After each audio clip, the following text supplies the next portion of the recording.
Okay, hello to all of you that are joining via live stream. And this is one of our Zoom meetups of the VidWheel Creator Network. And this is the public-facing part of the VidWheel Creator Network, or VCN. What is the VCN? It's a group that brings together solopreneurs who aspire to take our businesses to the next level using self-produced video. We draw on the experience of the community and industry experts to guide you through the process of making video and making it work for your business, giving you better reach, efficiency, and growth within your business.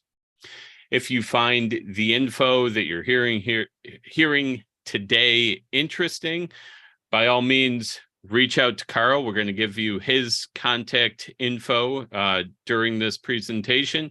You may also be a fit for the VCN. I also want to let you know that today's meeting is part of our programming for Opportunities and Planning Month here on the VidWheel Creator Network. This is a month where we explore the opportunities that video can bring to your business and how to make a plan to pursue them. The next event in this vein is actually a presentation by myself called Get Your Video Content Plan on Track, a step-by-step guide. Where I'll share a free video content planner and guide you step-by-step on how to use it yourself. So that happens on January 19th at noon Eastern. That event and all future events, including Barb's office hours that I mentioned before we went live here, can be found at events.vidwheel.com. You can find that link in the description of this live stream. I'll also drop it in chat for people who are in the meeting itself. And with that, let's get on to the main event. Karl Pontau is presenting how to easily create video stories that build trust with your best clients. Karl, it's great to have you. And I see you're sharing, so you look ready to go. Are you ready? I'm ready. All right. Whenever you're ready, take it. All right. Thank you so much for having me. My name is Karl Pontau. My company is called Squash and Stretch Productions. And I want you to imagine meeting with a potential client for the first time and having them say, I've been watching your video content online, and I know you're the right person to help me with this problem. How can I become your client? How would you feel if most of your meetings with prospects went like that? That's what's possible when you know how to create the right content for your business. And how you can do that, we need to start with asking another question, which is, what is required before anyone is going to give you their money? The answer to that is trust. We only do business with companies and people we know, like, and trust. If you can't build trust quickly with prospects, you're not going to be able to succeed. And so the best way to build trust quickly and at scale is with stories. Stories transcend marketing and business to connect with the core of what makes us human. We are wired to tell stories. It's in our DNA. I'll actually be touching on this a little bit later in the presentation. That's why if you look at the most successful people in the world throughout history, they're all storytellers. And it doesn't matter what sort of business you're in, because whether your business is B2B, B2C, even B2G, they're all really H to H, which is human to human, and humans tell stories. And so telling authentic and empathetic stories is essential for success as an entrepreneur. And an average product with an exceptional story will always beat an amazing product with a bad story. And as entrepreneurs, I understand how it feels to be in your shoes. I feel the same way about a lot of the entrepreneur experience. There's that fear of failure and mistakes, and how lonely it can feel to be an entrepreneur, because you seem like you're all alone on yourself with all the challenges you're dealing with. Even if you have a team or a parent company, you're still responsible for your business. And I know how your business can become part of your identity, and it feels like if it's failing, part of you is dying. And so, especially these days, there's a lot of doubt and uncertainty. Where's my next client going to come from? How am I going to differentiate myself? So if you're feeling any of those feelings right now, you're in the right place. So turn off your phone, close your email, shut the door. You're going to want to hear what I have to say about this topic. So, and I've helped companies from all different sizes tell better stories. There's like this company in Novix. They were making a next generation lithium ion battery technology. They were a well-funded startup, and they're having trouble explaining to other battery engineers what makes their technology different. They're spending like 45 minutes of every hour-long sales meeting talking about that. So we optimized their storytelling and then made an animation for them. A couple of weeks after they posted it, they announced they were acquiring a publicly traded company, and the valuation after the merger was $1.13 billion.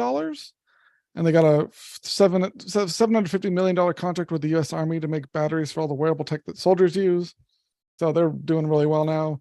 Helped a smaller startup. They were struggling to explain their brand story to attract clients, get some traction going, and worked with them on mission, vision, values, those key stories. They're off and running now. And then even this small business owner, he's a coach, was hearing from his referral team that they had no idea when to refer him. They really understand what he did. So I worked with him one-on-one for a while. And towards the end of the one of our last sessions, he said, "Oh my gosh, the people on my network, they totally get what I'm doing now. They don't know how to refer me. They say this is way clearer messaging." So he was super happy with the results there. So when I started my company, I made a ton of mistakes when it came to messaging and storytelling. And so I wanted to cover a few common mistakes I see people make that we can avoid. And so now that I've learned all this stuff, I'm actually able to help other entrepreneurs just like you, solopreneurs, with their storytelling so that they're able to clearly communicate the value they offer, really get people excited about what they're doing, and attract more of the best clients, not just any client, but the ones that are the best for them, that pay them the most, that are the least stressful, and are the most fun to work with. So this is what we're going to be doing by helping you optimize your storytelling here. So here are the 5 mistakes that people make and why so many entrepreneurs have trouble attracting their best clients. The first one is focusing too much on features. Your audience does not care what you do. They care about the results of what you do. So if you're focusing on the features of your product or service, that really is going to put people to sleep. They're not going to get excited about that. And there's so many other people that do the same sort of work you do. And it's so if you're just focusing on the things you might find interesting about your product or service, but it's not what your audience cares about, it's going to really lower the quality of your content and reduce the amount of influence you have over people. The next mistake is what I like to call jargon monoxide. It's seen a lot in kind of tech spaces where if you start spouting a bunch of industry terms that you know really well and you think are commonplace, but your audience doesn't understand, it puts people to sleep, it kills deals. So really clarifying your communications, like you're trying to communicate to like a 10-year-old or an 8-year-old that has no idea what you do, you're not related to you. If you can explain it to them and they'll go, okay, it makes sense. That's a good level of clarity to be aiming for. The third one, which we're going to dive deeper into, which is a huge one, especially if you're in a more technically technical field, is lack of emotion.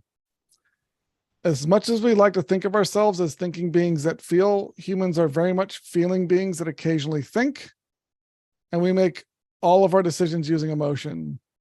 So I want to kind of dive into this because it's super important understanding how stories work with the brains and what's going on in between their ears so that you can create those right sort of messages that are going to resonate with them effectively. So imagine this blue dot is the brain here. It's the upper brain. And it is the part that most people think about when they think about the brain, because it controls logic and reason, language, and conscious thought. That's what's considered, when people are smart, we're thinking about them as upper brain smart. It's very powerful, it can handle complex ideas, but it is slow and takes a lot of energy to use. So unless it's absolutely necessary, we don't use it. Instead, we rely on the lower brain, represented by this dotted line.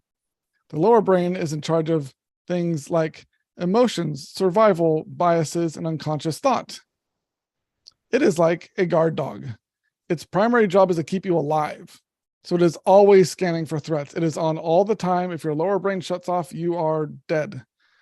So in fact, everything we do has to go through the lower brain first. And most things we do are handled by the lower brain by itself. It doesn't actually even get to the upper brain. Most of the things we do handled by the lower brain. And so we build habits and routines and other mental shortcuts to train ourselves how to survive with using as little energy as possible. The upper brain is only used when something challenges our beliefs. Because then we have to, like our worldview, we have to apply more thought to it to really understand what it is and try and make it fit within our worldview. So upper brain is only used when beliefs are challenged. But if the lower brain senses a threat, then it shuts off all like use of the upper brain, goes into flight, fight, or freeze, and logic and reason are not used at all. When it's blocked, we don't use it. We don't act rationally. There's a great study where they had a bunch of paratrooping trainees in the Air Force. First time they're going to jump out of a plane, they haven't filled out these like really complex insurance forms to see how rational they were behaving. And they looked at them afterwards. It was just nonsense. They couldn't actually think rationally when they were afraid.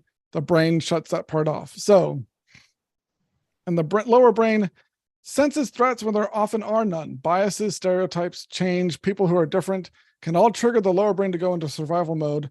And if it does, that person will never say yes to your offer, ever, because we don't do business with people that we think are threats. So you need to show them you're not a threat. And the way to prove you're not a threat is to share your beliefs and values. If your audience holds the same ones as you, you'll gain the approval of that guard dog, who will then present your idea to their upper brain and say, hey, we like this idea and this person, we're going to do it. Come up with reasons why that's a good idea. Rationalize this decision. The lower brain's already made it, saying, hey, we like this idea. Come up with reasons why it's okay. And so the guard dog lower brain cares about beliefs and values. The upper brain cares about results. Again, it's not what you do, but it's the results you deliver. And the decision is made by the upper brain or the lower brain every single time. If you don't appeal to people's emotions and show you share their beliefs and values, you're not going to persuade them. You won't make it past the guard dog, and the results people care about are more profound than you think. So when you get past that guard dog, you still have to have the right sort of results. So for example, my favorite piece of fruit is an apple. But the reason why I eat it is not because of the color or the shape or all the things about like the intrinsic features of an apple. It's because I like the taste and it has nutrients. That's the first result I care about. And then the result of the result is I enjoy the experience of eating the apple, and the nutrients help me stay healthy and happy, have a longer life. So that's the real reason, the real results I care about when it comes to an apple. And so when it comes down to it, everybody is selling the same thing. You're selling hope. Hope that tomorrow is better than today. These two campaign ads are selling the same thing. Very different audiences, very different people, but they're selling the same thing. Hope that tomorrow is better than today. So when you're at the meta level, those are the messages, the stories that resonate with people. And so how do you get to people to know your beliefs and the results they'll get? You tell stories. And what makes stories so powerful is something that is in all of our brains, as long as you're not a psychopath, there's something called mirror neurons. They allow us to empathize with other people. In fact, the brains of people around a crying person that they care about will light up in the exact same areas on an fMRI as the person who's crying. This effect is so powerful, your brain can actually tell the difference between reality and fiction. If you're a fan of scary movies, you like horror films, have you ever had that experience where you get like the adrenaline rush and the hair on your back of your head stands up and you get all sweaty and you're nervous when you're watching a film and the hero's being chased by the scary monster? You're not being chased by the scary monster, but you care about the person who is, and so you feel that same way. Your brain cannot tell the difference between stories and reality. And that's what makes stories so powerful. They speak to the emotional lower brain, the part of our brain that makes decisions. It's like a big, tasty treat for the guard dog that guards your brain and guards you, keeps you safe. And they create empathetic connections that lead to trust, which leads to the results, the success you want for your business. So that's why emotion is an absolute must in your content, in your stories, in your videos. Absolutely need it. So the next mistake is there's only one of the 4 types of stories. There are 4 types of stories you can tell that help build trust quickly with people. And I'm going to give you examples of all 4 of them. Most people only use the first type, and it ends up making their content really homogenous, and they end up not really engaging people on a deep enough level, but I'm going to get to that in a little bit later. The last mistake I see people make is just telling their stories poorly. There's so much bad content out there. We were bombarded by it all the time. And so if you want to break through the noise, you got to make sure your content is top notch and your messages are really well polished. Otherwise, it's going to get lost in the noise and you're going to have trouble. So those are the 5 mistakes. I'm going to dive into now the 4 types of stories. So the first type of story is basically the ones that build credibility, your successes and things that you do well, talking about your strengths, your skills that you're proud of. And so, for example, a couple of years ago, I made an animation. I was approached by this nonprofit called the Firefighter Air Coalition, and they make this air standpipe technology that allows firefighters to refill their air tanks and on every 3rd floor of a high-rise building. And they were trying to convince the San Jose City Council to keep the requirement for having new high-rises to have this technology. They were being pressured by some developers. And so we made this animation that explained really clearly that the alternatives being presented by the developers were not going to work, and it would cost people their lives if there was fires. And so we ended up convincing the San Jose City Council to keep the requirements, which my client was super happy about. But then they even came back to us later wanting to update the animation with some more data from more places that got these things into other cities. And then just late last year, we got a call from another company saying, hey, we want you to update this fires animation. And it was a different company. We realized after talking with them that the owner of the nonprofit who had the IP for this technology sold it to this other company for $100 million. So that client was very, very happy because he was able to show the value of this technology. It's now in like 19 plus cities around the country. And he had this big exit from his nonprofit that he was super pleased with. So that's a sort of story where it's success. It's a case story. Most companies talk about these all the time. And the problem with this, talking only about this type of story, is you end up sounding like that guy at the bars had 2 drinks too many who's loudly boasting about his new car and how low his golf handicap is. And I was going yacht shopping next week. And no one really likes that guy because he's so just talking about how awesome he is. And it gets really, really boring. And people, okay, I'm just going to tune you out because you're just so self-aggrandizing and full of yourself. So if you think about the flip side of that story, which of success, the strengths, the amazing things you've accomplished, the second type of story is the opposite. It's about mistakes you've made and things you've done wrong or things you aren't necessarily the most proud of, your weaknesses. And for example, when I was a sophomore in high school, I had a geometry teacher named Mr. Gouchard. And he was a good teacher, very competent, but for some reason I was not a fan. I don't know what it was. I'm going to chalk it up to teenage angst, but I was just not a big fan of him. And so one day during class, he was giving the lecture and he told a groaner of a joke where everyone in the classroom was just foreheads on palms and just very few chuckles. Just, oh my gosh, that's a terrible joke. And so at the end, to transition back into the lecture, he said, well, that's the sort of joke I'd tell my friends. And me, before I got a chance to catch myself, let 2 words slip out of my mouth. And those words were, what friends? And I was sitting in the center of the room. So everybody heard me and turned and went, what? And I was like, oh crap, that got out. And I was sitting in one of these little desk chair combos trying to find a secret compartment I could hide in and just slink down and sputtering like an idiot, trying to make excuses why I wasn't just a huge jerk there. But obviously I had nowhere to go and I was embarrassed, and he handled it well. He got back to the lecture. And then later on, I was mortified because during the in-class work section, I had to go up and ask him for help because I was stuck on something. And the walk up to his desk felt like a mile over broken glass and hot coals and that sort of stuff. It was just, but he helped me out. He was the bigger man than me. And so from that point on, I've always been very careful and tactful about the words I use and keep that part of my mind in check, because I know it can get me into trouble if I'm not careful with the sort of quips and comments I can make. And so that sort of story is about a mistake or a weakness or a time you screwed up, but it always ends with here's something I learned from that, how I'm better off because of it. That makes it into a positive story at the end, but it reveals your kind of weaknesses. And it's a great way to build empathy with, or people kind of empathize with it and can relate to those situations. And it really humanizes you, and they're often entertaining for other people because schadenfreude is a thing. The third type of story is in a similar vein to the second type, but it goes a lot deeper. It's about basically your inner demons. And so for this story, before I started my company, I had a number of side jobs going to pay the bills after I graduated from college. And the last one I had was at this bank, a local bank. And so I was really excited for the job. I thought maybe I could go into like basically make banking my career.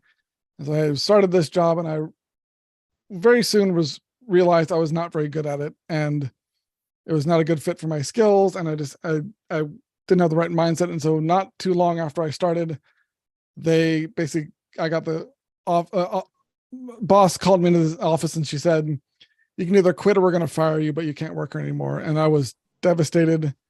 And on the drive home, I really had no idea what I was going to do with my life after that. And so on the drive home, I was driving from 680 South, transitioning to 580 East. There's this big overpass, and I was seriously considering pulling over on the overpass and jumping off. But I didn't. Instead, I drove home and I talked to my parents, and they helped me figure out a way forward and got me onto the path I am today. And I realize now how important it is to not give up on myself, and that I've had received so much help from so many people in my lives that it'd be just such a selfish thing to give up on myself like that. And I'd be damned if I ever got to that point ever again in my life. So those types of stories are super, super powerful. They can be very dark and heavy, often not the ones you lead with when you're first introducing yourself to people, but damn, do they pack a punch. And they're one of the best ways to form a deeper relationship with people that you already have some familiarity with, because they speak to the common human experiences we all struggle with internally and often don't vocalize and feel like we're the only ones feeling this way. And when you show people, hey, I've been there too, I know what it feels like, that sort of empathy and connection is super, super powerful. And they often are the sort of experiences that inform the last type of story, which is what I call your why story. And it's all about the impact you're trying to have on the world, your purpose in life. And so for me, my story is about the one time where someone's words actually physically moved me. I've been an artist my entire life. I grew up drawing, painting, sculpting, big Legos kid. And I got my passion for storytelling from my dad. He's a really good storyteller. And I knew I wanted to study animation when I saw the first Toy Story film. I was like, ooh, I got to do that. That's so cool. And then beginning of 2002, I started to feel like something wasn't quite right with me physically. I had been a competitive swimmer my whole life, so I knew what I was supposed to feel like. And it wasn't like, oh, my shoulder kind of hurts. It was like a general blah feeling. But by August, they still hadn't figured out what was wrong with me. And I had lost 50 pounds, had sunken cheeks and eyes, was really pale, started to get really bad headaches. So my parents took me for an MRI up in Walnut Creek. And we were waiting around for another appointment when my pediatrician called and said he's going to drive up from Pleasanton to come talk with us. We saw him walking up with this big envelope in his hands. You could tell he'd been crying, and he brought us into a little side meeting room. I remember I was sitting knee to knee with him in this big U-shaped chair with really high armrests, kind of leaning forward towards him, when he pulled out the results of the MRI and said, "Karl, you have 2 brain tumors." And it felt like I got punched in the chest. I actually moved backwards in my chair. And for the next 2 weeks, everything sounded like the adults from Peanuts, kind of wah, wah, wah, wah, because I've never had the flu, never broken any major bones, never been stung by a bee. I'm pretty sure I've never been bitten by a mosquito. So to get brain tumor diagnosis at 15 years old was a complete sucker punch out of nowhere. But I got so much help from friends and family, and my high school adjusted my schedule, got me a tutor so I could still graduate on time, and people I barely knew were giving food and gifts and other support. So it really inspired me to want to give back and help as many people as I could, because I'd probably be dead if it wasn't for all the help that I got. And then in undergraduate schools, I was studying animation. There was a big student digital art and design competition I participated in, with a big screening at the end of like 1,000 people in this big auditorium. I knew maybe 10 people in the room. But when everyone laughed at the joke in my animation, I was like, oh my gosh, it's so cool. I can connect with people and have a bigger impact with animation and storytelling. So after grad school, I started my company, and we tell exceptional stories for exceptional impact, empowering startups and small businesses to build stronger connections with their best clients using storytelling and animation. Because no matter whether business is B2C, B2B, even B2G, they're all really H to H, which is human to human, and humans tell stories. And so by helping those sort of companies, more people in the world get their lives improved, or clients' business does better, we get a happy client, everyone wins. It's a way for me to have a bigger positive impact on the world around me, and that's why I do what I do. So the point of these 4 stories is to, instead of just trying to show up how awesome and perfect and amazing you are what you do, it really projects what is called Flawsome.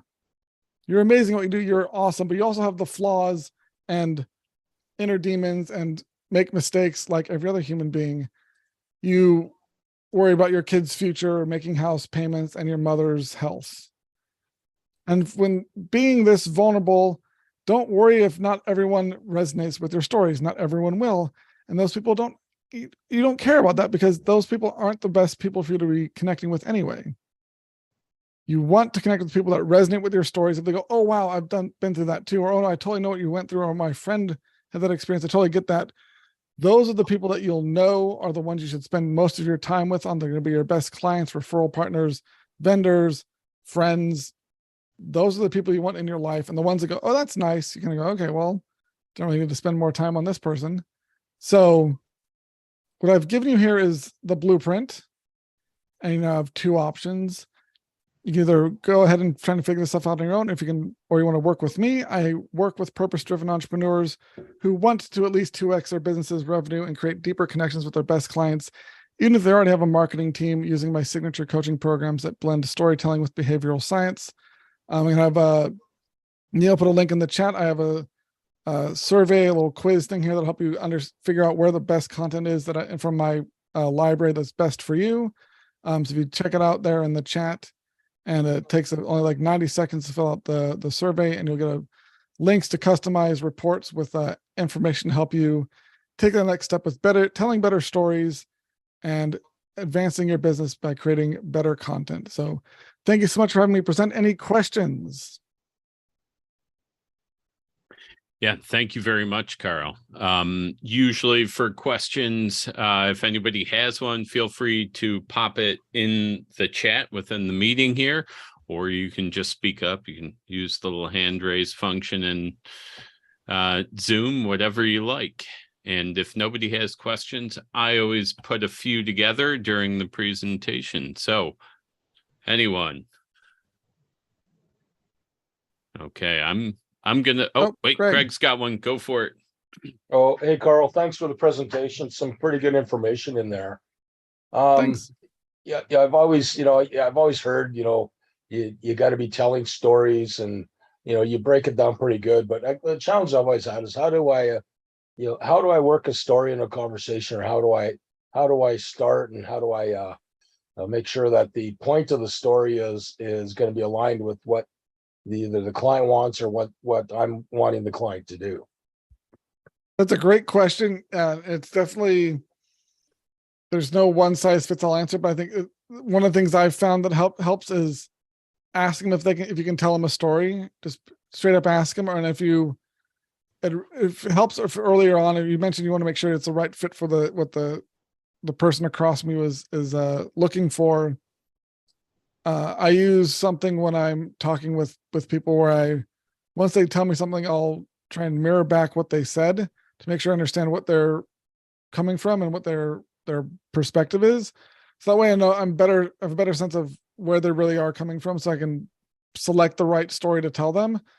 And also it's a matter of them is saying, hey, can I tell you, I have a story that might have the solution you're looking for, have the answer you're looking for. Can I tell that story? And then making sure the story is concise given the context you're in. If it's at a mixer and it's a loud room, you don't want to go on like this 10-minute epic story because they're not going to really have the time or the patience for it. But if it's one-on-one and you're already going to be planning to meet for an hour, then that's something that could be a better story to tell. So really, I think it starts by making sure you understand and like actively listening beforehand will kind of tell you what the clues as to what story to tell, and then asking, can I tell you a story that might help clarify some things? And usually people go, sure, that helps, because people like to hear stories, and it's probably get a lot more yeses from not saying, hey, I have this spreadsheet full of data for you to look at. No matter the answers, oh, guys, I don't want to look at all that stuff. But if they'll hear a great story and go, oh, it's super helpful.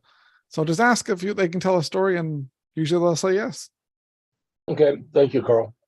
Sure. Yeah, I've got a quick follow up on that. That was one of my questions. So Bernie, you're next, but kind of in that same or next to it, you've got the 4 story types. Do you recommend having like a common thread that runs through them all, or can they all kind of stand on their own?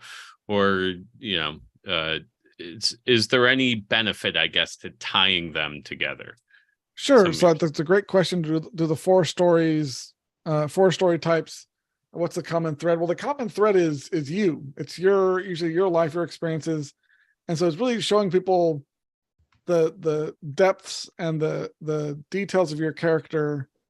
And so that's the common thread, is usually they're all about you or your life or your family, like things you've experienced. But oftentimes, so if you think about the first 2 stories are like the top and the bottom of a diamond, and the third and fourth are the left and right.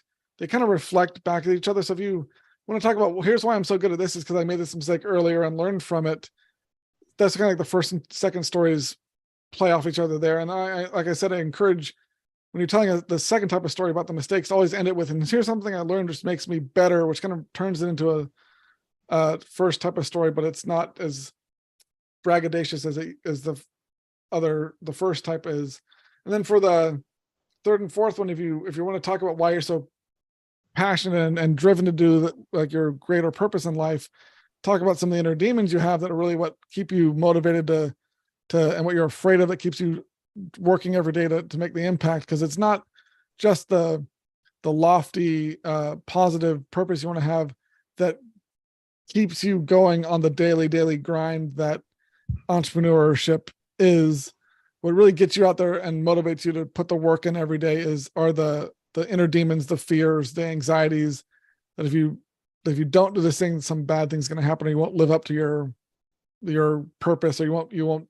Well, there's all sorts of inner demons that can happen, but it's those inner demons that keep the continuous fuel to the fire that lets you achieve the great purpose and goals you have, which are what you talk about in the fourth type of story. So those are how they all link. And sometimes the second and the third can link together. They're kind of related, but and the first and the fourth are kind of, here's the great things we did on the way to having this bigger impact and purpose.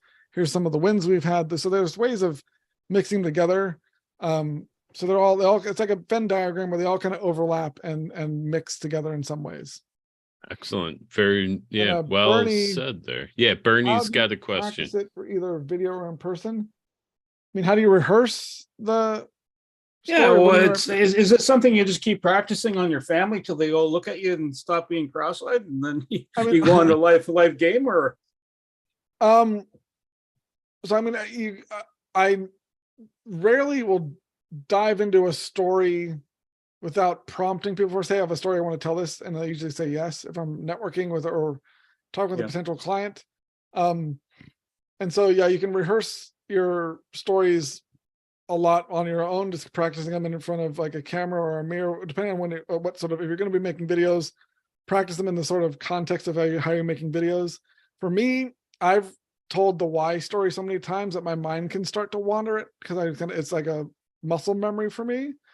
And so, yeah, you want to practice it with when you're networking with clients, with your team. If early on, if you want to kind of test some things out before you do a live presentation or record a video, test it out with people in your network and stuff. It's it really depends on the nature of the story and who the audience is, but just yeah, you always want to rehearse these things. And so I'll do whole like this like talk. I'll do like rehearsals of a webinar if I'm going to record it. I'll rehearse like where I'm sitting here in the chair with the microphone and the camera and stuff.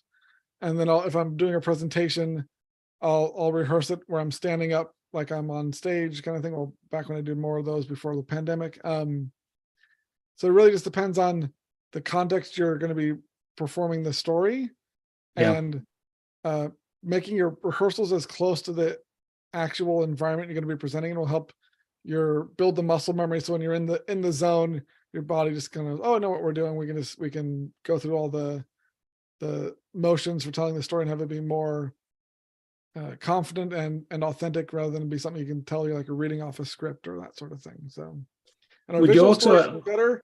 Absolutely, visual stories are better. My background's in animation, and so I love. Actually, for my Y story, I made an animated version of that. It's on my website. And so, yeah, visual stories are great because especially if you're trying to communicate abstract or complex concepts, having visuals that people can anchor the ideas to, so it's easier for them to recall and understand, is great. And so having, like it's in my slides, I use very minimal text and a lot of pictures that kind of show the emotional state of the story. And so having those sort of visuals can really enhance your presentations. Whereas if I just had like all the words I was saying on the slides, that would be more distracting because people would read ahead and stuff. So the way you design your visuals so they're augmenting the story, augmenting the message, and keeping the focus on you, and helping people be in the right emotional state you want them to be in based on the story you're telling, can really help the communication and make the stories more memorable, because 90% of what you tell people when you're presenting, they're going to forget half an hour after the presentation is finished, but how they felt will stick with them. And so the more you can focus on how do I want people to feel when I'm telling this story, what visuals can I use to enhance that feeling, that'll make your presentations, your stories way more effective. And about NLP, I mean, I since you probably wouldn't be surprised to hear that after the brain tumor thing, I'm very interested in how the brain works. And so I have studied a lot about behavioral science. I don't necessarily use NLP, but it's similar stuff where it's, when you know how the brain actually works and how people, there's a great book called Predictably Irrational by Dan Ariely. Highly recommend reading it for all of you. Read it with a dustpan and broom so you can pick up pieces of your blown mind off the floor and put them back in your head, because it's unbelievable stuff. He actually has a preface to the book where he says, please use this stuff for good, because this is the sort of thing that people use to con and like form cults and stuff, because it's basically the operating system of how we make decisions. And it's stuff that most people aren't even aware is going on in their brains. And so when you kind of know how it all works, it feels like cheating sometimes, but it's amazingly powerful stuff. And a number of times when I was reading the book, I went, holy crap, I've done that before. Oh my gosh, I've totally seen that. And like, I had no idea what was going on, but like, oh, that totally makes sense now.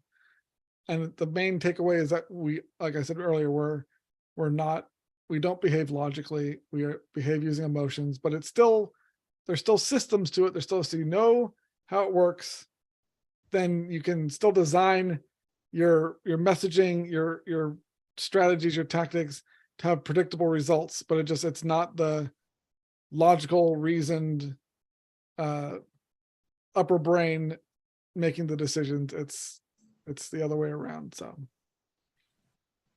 any other questions? Excellent. Yeah, we got time for one more if anybody's got a question. Anyone? All right. And if not, I'm going to check my notes. I do have one that I know has come up a bit, Karl, just in discussion on LinkedIn and stuff. Some of the storytelling you're suggesting is very personal. How do you know how far to go with that, right? Is there too far? Is there too much sharing, or is that just about who you're trying to attract? Yeah, it's a great question. And